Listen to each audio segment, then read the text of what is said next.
প্রধান প্রশিক্ষক। তো আপনি একটু বলেন এটা এই উদ্যোগটা কেন নিয়েছেন? হ্যাঁ, ধন্যবাদ। আমি আসলে প্রশিক্ষক না, কিন্তু ম্যানেজমেন্টের মানে এটা লাঠি নিয়ে একটু বয়স বেশি আছে, এই জন্য লাঠি নিয়ে খবরদারি করতেছি। এটা হচ্ছে যে আমি নিয়মিত এই রাবেয়া পাঠাগারে আসি।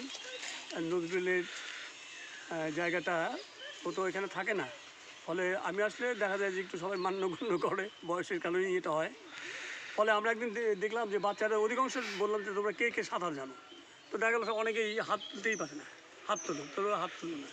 তখন দেখলাম 2-4 জন পারে, আর কেউই পারে না, অনেকগুলি বাচ্চা। আমি বললাম যে এখানে পুকুর আছে কোথায়, শীতের সময়। তো যাই হোক, শেষ পর্যন্ত উদ্যোগ নেওয়া হয় এবং উদ্যোগের ফলাফল খুবই চমৎকার এবং আমি খুবই উপভোগ করছি এই বয়সে এসে। আর এর ফলাফল তো আপনারাও জানেন যে রাজবাড়িতেই, শহরেই আপনারা সাংবাদিকতা করেন, দেখেন যে এই যে আমাদের মামুন অ্যাডভোকেট সাহেবের মেয়েটা ক্লাস 8-এ বৃত্তি পাওয়া মেয়ে মারা গেল। অন্য নামের ছেলে প্রতি বছরই একটা না একটা দুর্ঘটনা আমরা এখন দেখি আমাদের শহরেই। তো শহরের পাশে আর সবচেয়ে বড় হলো পুকুর পাওয়া যায় না, সব পুকুর এখন মাছ চাষের আওতায় এসে গেছে। ফলে এইটা যেহেতু মাছ চাষ করে না, তা আমরা ঠিক করছি এই পুকুরটাকে আমরা আরও সংস্কার করে আরও পরিকল্পিতভাবে আগামী বছর আরও সুন্দর করে করবো, এই আশা আমাদের সবার মধ্যে আছে এবং এইটি অভিজ্ঞতাটা আমাদের আগামী বছর খুব ভালো কাজে লাগবে।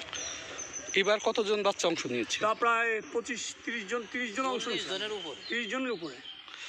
আচ্ছা, আর একটা কথা বলি, আমরা তো সাধারণত দেখি যারা সাঁতার শেখায় তারা একটা ফি নেয়, কিন্তু এখানে দেখলাম বাচ্চাদের ডিমও দেওয়া হচ্ছে, এই বিষয়টা একটু বলেন তো। এটা হচ্ছে আমাদের যে প্রতিষ্ঠাতা নজরুল ইসলাম, ওর অর্থায়ন মানে ওই ডিমটা সোহান সবাই সহযোগিতা করে এবং বাচ্চাদের সবাই কিছু একটা নাস্তা দেওয়া দরকার।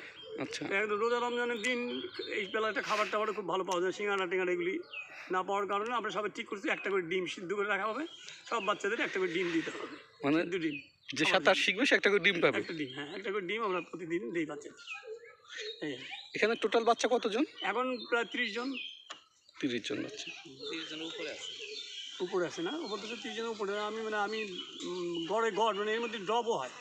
আচ্ছা, যে 2-4 জন আসে, আবার 2 দিন আসতো না, এরকম হয়। তো গড়ে 30 জন প্রতিদিন হয়। হ্যাঁ, কালকে প্রায় 48 জনের মতো মানুষজন হয়েছে নিয়ে।